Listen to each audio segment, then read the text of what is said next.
Ayan. So, before we proceed with our today's agenda, let me introduce first, sino ba si Exca? So, ano ba si Exca? Ano bang silbi ni Exca sa ating Australian and Canadian journey? Excuse me. Exca is a highly qualified migration and education consultancy firm that will guide you in finding the best schools in Australia and Canada.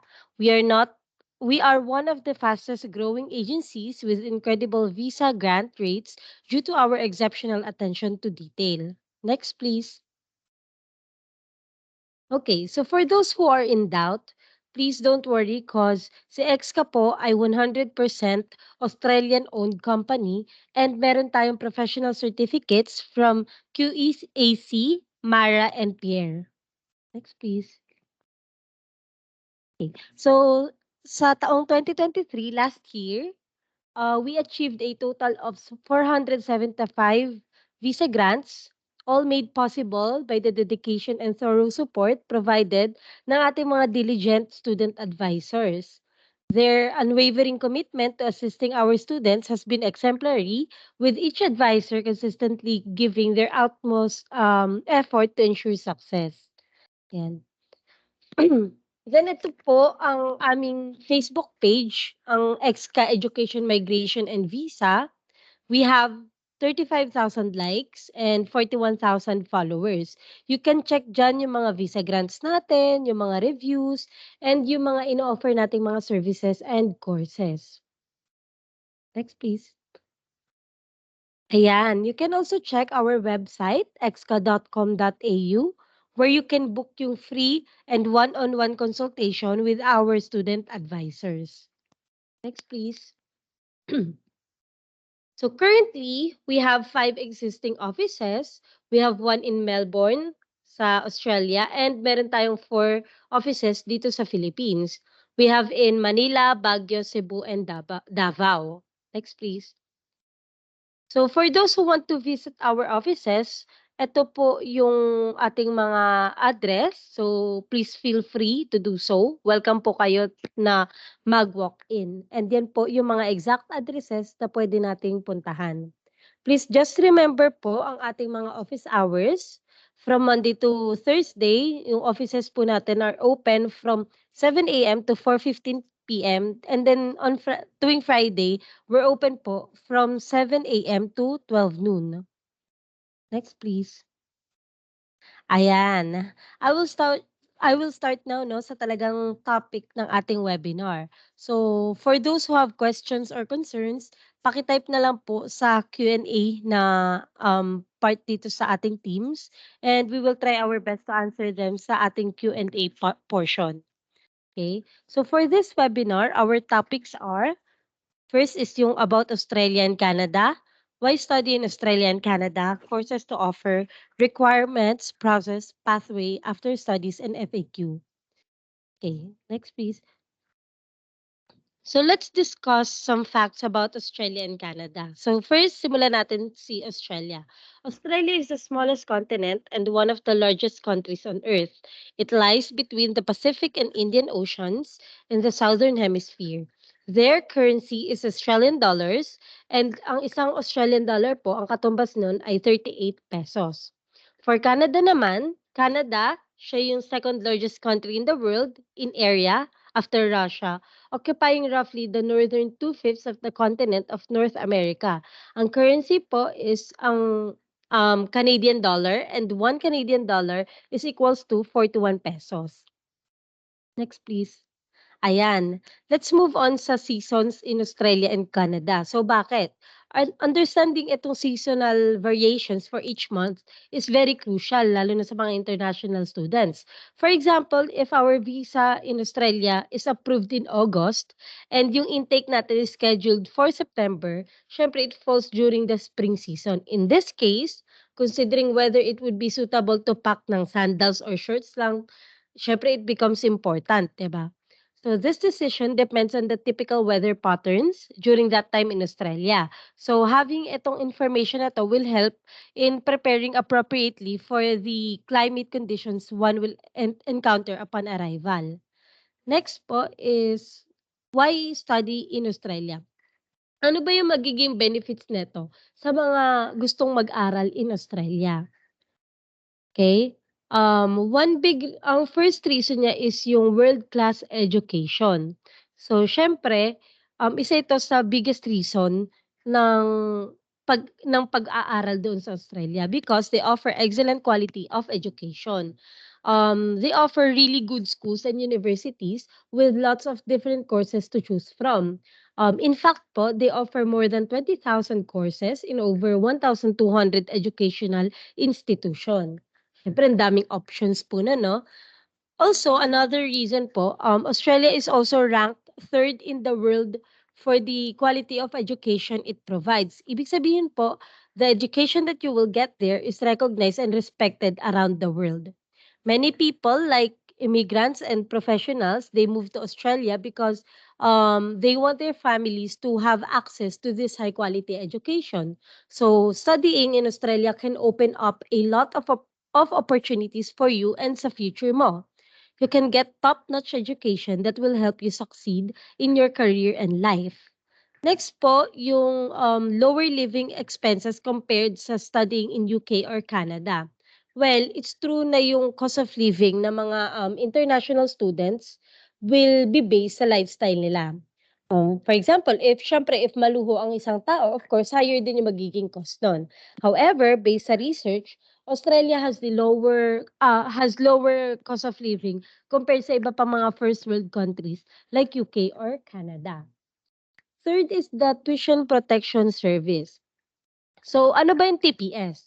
It is like yung safety net for students. So, for example, if something happens that will affect your studies, like if your course or school closes down, itong TPS can help you out.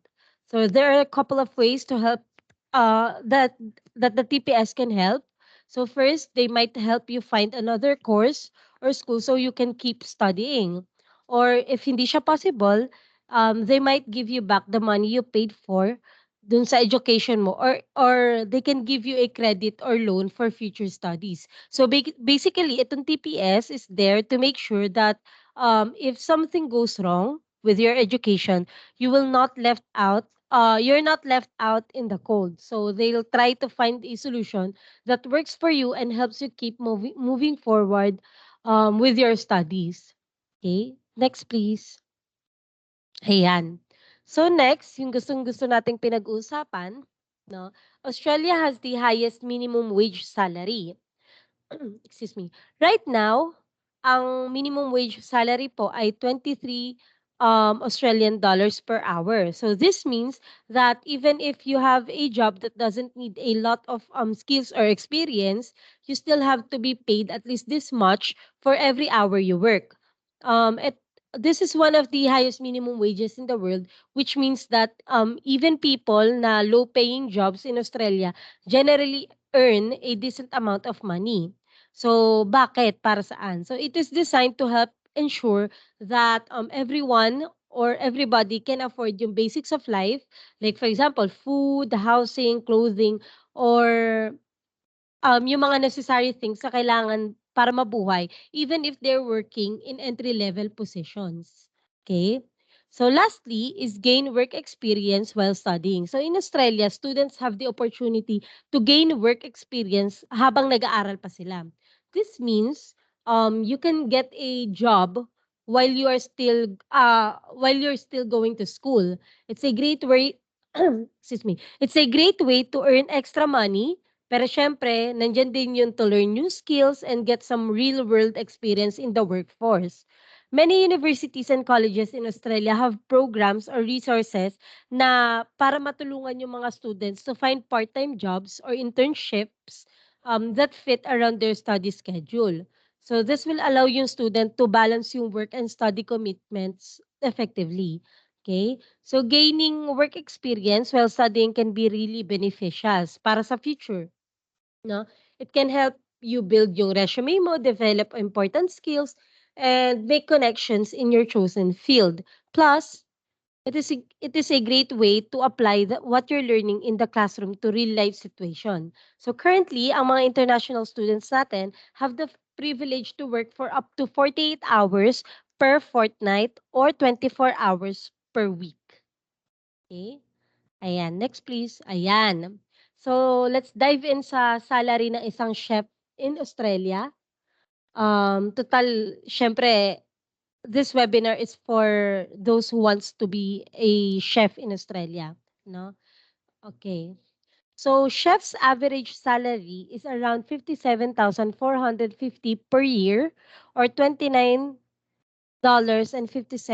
per hour. So, if i-co-convert natin sa Philippine money, no, a total of 2,221,200 pesos per year ang magiging salary kung ikaw ay isang chef in Australia. Okay? So, to compare po, dito sa Philippines, ang salary po ng isang chef ay around 325,000 per year lang po. No? So, that represents yung future trajectory of chefs in Australia. Okay, next please. Okay. Why you should study in Canada? Okay. First reason is enjoy renowned quality of life in Canada. Okay. Having good quality of life means living comfortably and happily. So, si Canada po is really good at making sure na its people have this kind of life. In fact, ang Canada po is ranked as the second best country for quality of life. So, this means yung Canadians po have access to things like good healthcare, education, safety, clean environment. So, living in Canada can be really nice and enjoyable because yung country takes good care of its citizens and the people living in the country. Okay? Next is yung find flexible and high quality education options. No. So flexible and high quality education means you can learn in a way that works best for you and the learning is really good. So sa Canada, you can find these kinds of education options. So flexible means you might have choices about when and how you learn, like yung online classes, part-time studies, so may ganun sila. High quality naman means yung education is really good and helps you learn a lot. So in Canada, you can find schools and programs that let you learn in a way that suits you. While making sure pa rin na syempre yung pinunta natin doon is to get a great education. Next please. Next is feel welcome in a diverse and inclusive environment. So feeling welcome in a diverse and inclusive environment means na everyone, no matter who you are, what you are, is accepted and treated with kindness. So sa Canada, people come from different backgrounds, cultures, beliefs, and this diversity makes Canada a welcoming place for everyone. Itong inclusive siya means that nobody is left out or treated differently because of who they are. So in Canada, makakahanap ka ng mga uh, friendly and accepting atmosphere where people from all walks of life are respected and included. Next is find an affordable option. So finding an affordable option means being able to manage the costs without too much difficulty. So sa Canada, there are ways to make the education more affordable. So syempre nandiyan yung mga scholarships, okay? So there are also job opportunities available to students so you can earn money while studying. Some programs even let you work in a job related sa pinag-aralan mo o sa inaaral mo. So you can gain practical experience. Plus, yung mga international students dun can usually work during their studies and might be able to get a special work permit after they finish their studies. So itong mga options na 'to will make it easier to afford your education sa Canada. Next is getting a long-term return on your investment, okay? It means na yung money or effort that you put into something pays off well over time. So sa Canada, investing sa education can lead to a good return in the long run. So kapag nag-invest ka sa education, you're spending money and time to learn skills and knowledge na makakatulong sa'yo sa future career mo. So with good education, you're more likely to get a job that pays well and offers stability. This means you can earn back the money you spent on education in even more over time. So sa Canada, investing education can be a smart choice para ma-secure yung financial future mo. Okay? So lastly po, experience memorable adventures. So, it means yung having exciting and special experiences na maaalala mo hanggang sa pagtanda, hanggang sa mawala ka sa mundo, 'no? Pero siyempre 'wag muna natin isipin yung mawala ka sa mundo. Isipin muna natin makapunta tayo in Canada, 'no? So in Canada, maraming opportunities for these kinds of adventures. You can explore yung beautiful natural landscapes like maraming mountains doon, forests, lakes, yung mga natural resources nila. There are also fun activities like yung hiking, pwede ka mag-ski, mag-camping, and you might even see amazing wildlife like yung mga bear, mga moose, mga whales. And additional pa yung Canada has vibrant cities with diverse cultures, delicious foods, interesting landmarks to explore. So visiting or living sa Canada can be full of exciting adventures that you will cherish forever. Okay, so for those na may question po, pakilapag lang po sa ating Q&A na dito sa Teams ha, para masagot natin later. Ayan. Next, okay. Ayan. So kung sa Australia nakita natin how much ang sahod ng isang chef, siyempre we also have in Canada. And a chef in Canada has an average base salary of 63,536 annually po to ha, annual ibig sabihin yearly, or 2.6 2,626,512 pesos. Medyo mas mataas lang siya ng konti compared kay Australia. Okay, next po. Okay. So, good news para sa mga interested na mag-aral in Australia and Canada, we offer courses with permanent residency pathway. Meaning, pwede kayo maging permanent resident in the future dun sa bansang mapipili nyo. Mapa-Australia man yan or Canada. Okay, we can offer you courses na suitable for you then. Next, please. Ayan. Pero since this is for those na interested sa commercial cookery, eto po yung mga ino-offer natin, okay? Okay. So, this is for Australia, Certificate 4 in Kitchen Management. Pa-package siya sa Diploma of Hospitality Management. These courses are available in Melbourne, Sydney, Perth, Adelaide, and Brisbane in Australia. Ang duration niya po ay 2 years or 104 weeks. And the tuition fee, magva-vary po yun sa siyempre sa kung saang school, sa location. And yun, ang range niya po ay 18,000 AUD to 30,000 AUD. Next please. Ayan. Courses to offer in Canada po 'to 'no. So we have business and hospitality, hospitality and, hotel and restaurant operations, merong co-op or Canadian Food and Wine Institutes, they have, culinary management, co-op din. Ang duration usually 'pag diploma ay 2 years. Ang estimated tuition fee ay nasa 34,000 Canadian dollars to 57,000 Canadian dollars or 1.38 million to 2.32 million pesos. So yun po yung estimated tuition fee for the whole 2 years po. Next, please. Okay, so we also have culinary management. Ang duration niya 2 years. We have culinary skills, chef training. Ang duration niya naman ay 1 year. Ang estimated tuition fee niya ay 36,000 Canadian dollars or 1.46 million pesos. Next, please. Ayan, so ano ba yung mga requirements or ano yung mga kailangan yung i-prepare dito, okay, kapag, mag-a-apply kayo for a student visa. So we divided the requirements into 3, the professional qualification, academic qualification, and other documents. Next, please. Okay, so for the professional qualifications, you have to submit certificates of employment and manghihingi din ng additional proof like ITR and payslips.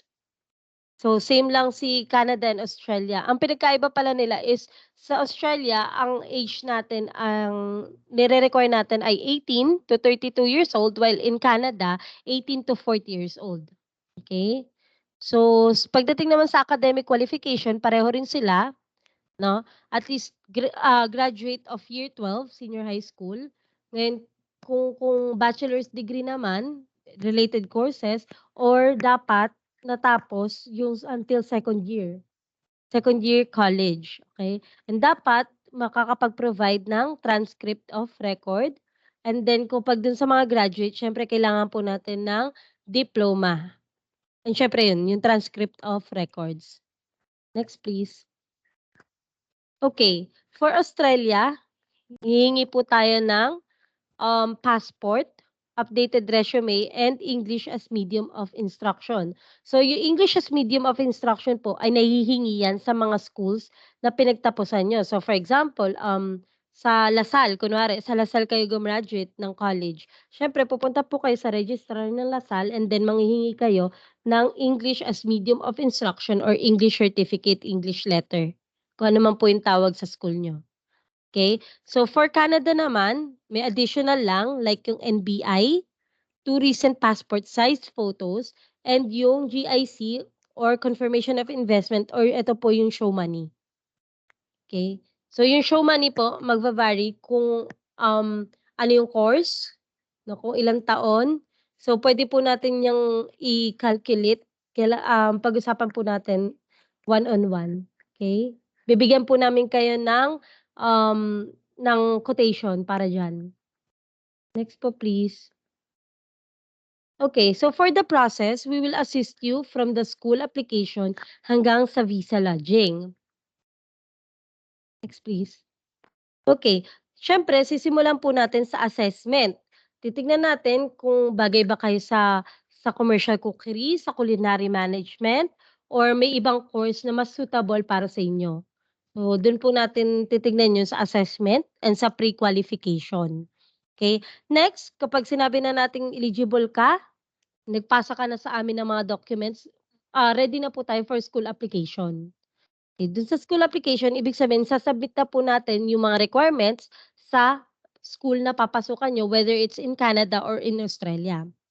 Next po, once na ma-finalize natin ang school at nabigyan na tayo ng confirmation of enrollment, ready na tayo to apply for visa application. Pero syempre, before that, gagawa po muna tayo ng mga visa letters like yung genuine temporary entrant or yung statement of purpose. And then magfi-fill up tayo ng mga student visa forms or yung mga forms na kailangan yung fill upan to apply. Okay. So let's say na nakapagpasa na tayo ng visa application, ngayon maghihintay na lang tayo ng ng visa result, okay?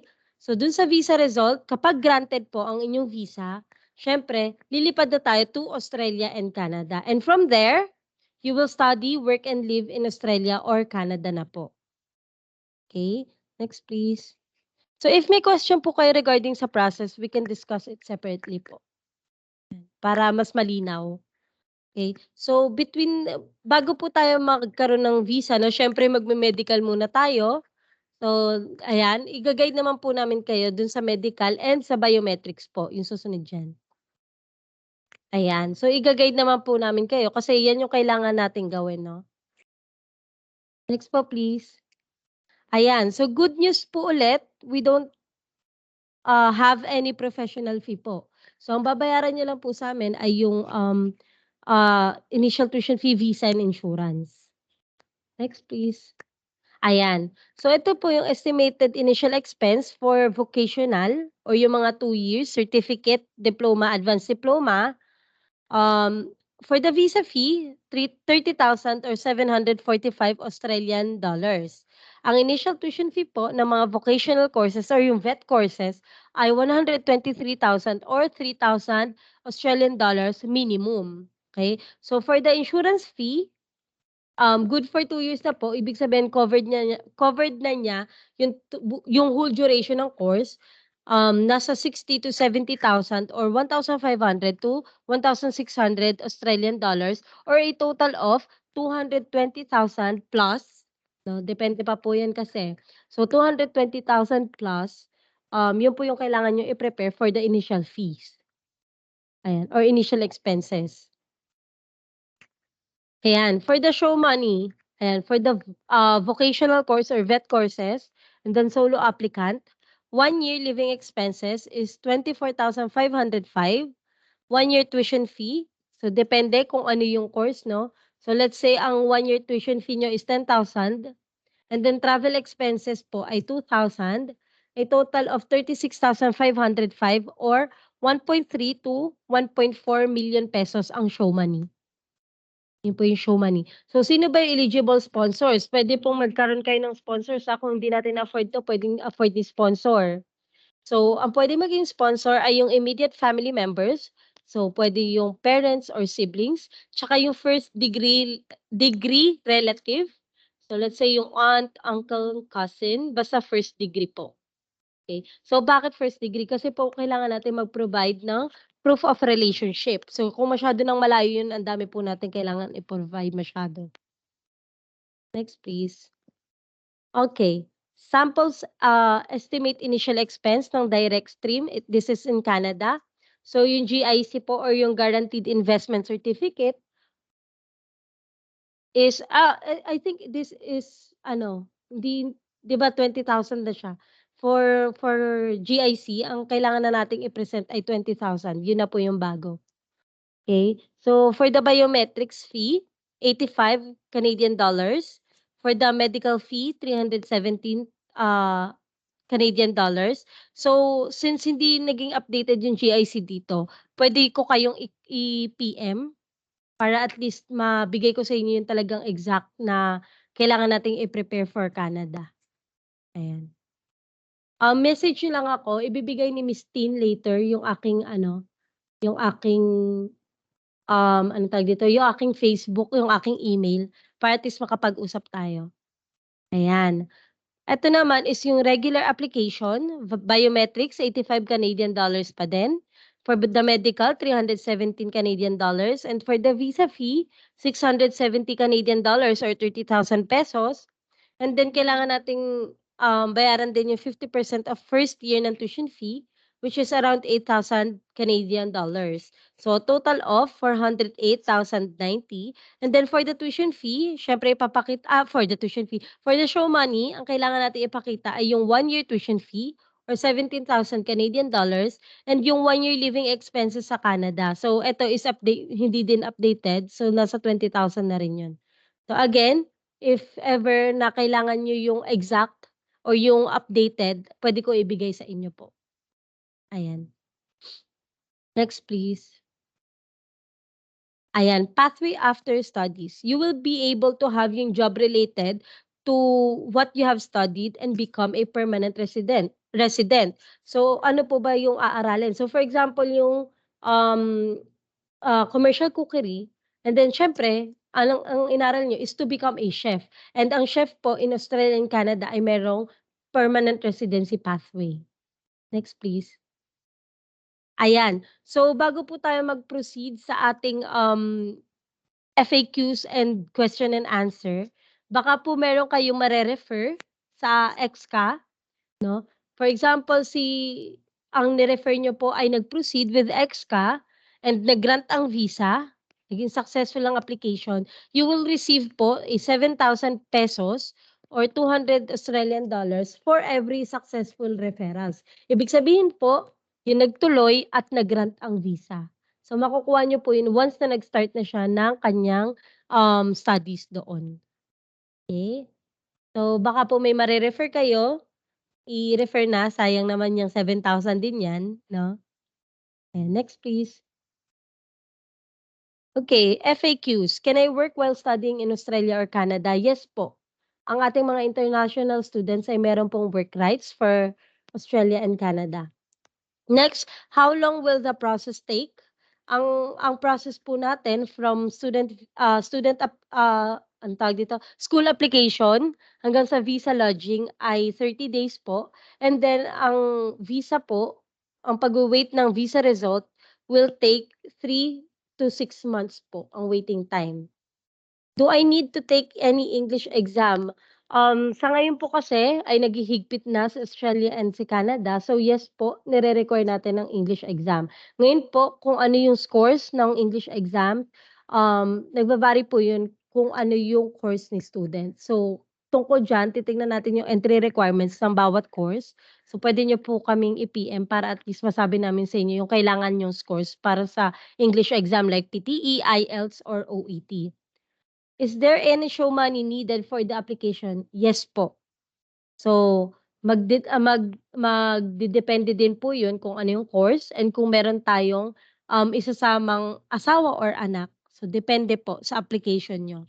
Puwede kayong magpa-assess sa amin, mga student advisors, para at least masabi namin sa inyo kung, magkano yung show money na kailangan niyong i-prepare. Can I bring my family with me whenever my visa will be approved? Yes po. Puwedeng-puwede niyong dalhin ang inyong family, asawa, anak. So, yun po yung mga puwede niyong dalhin, asawa or anak po. Next please. Ayan, Q&A. Meron po ba tayong nagtanong? Eto, si Madam Mia, what if over age? Over na sa age limit? Depende po, tingnan natin kung ilang taon na po. Pero ang parang ceiling po natin is until 40 years old lalo na sa Australia kasi medyo mas bata po ang kailangan natin dahil yun po yung age requirement. Though siyempre that is ex-cas ano naman po 'no, ex-cas anong tawag dito, ex-cas protocol. Pero kung talagang gustong-gusto niyo po na mag-apply and then overage na po, we encourage po na sa ibang agency din po. May mga nag-a-accept po ng mga agencies. Pero bago po kayo lumipat ng ibang agencies, puwede po nating i-assess kung ano yung puwede nating magawa for you, okey? So yun, may iba pa po bang questions?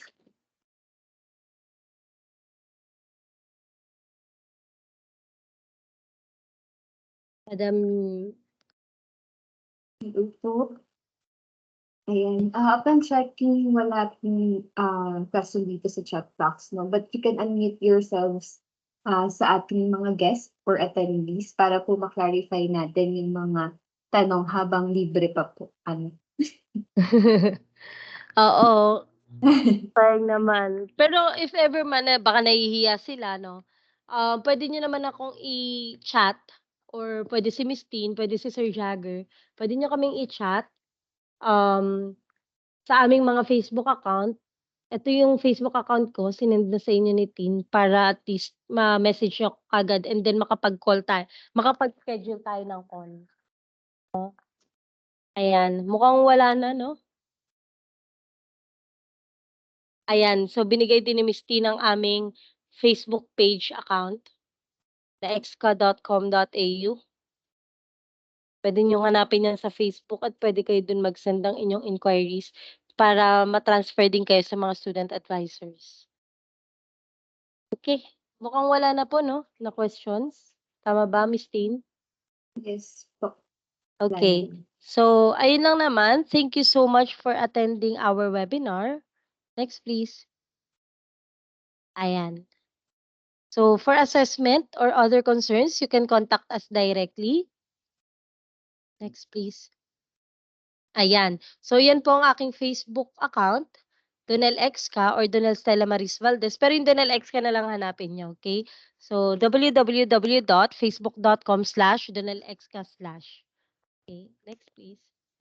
So, nandiyan din yung mga accounts ni Exca. So, we have Facebook, we have a website, Instagram, email, info@exca.com.au. And meron din pala kami sa TikTok. So, you can follow us on TikTok then.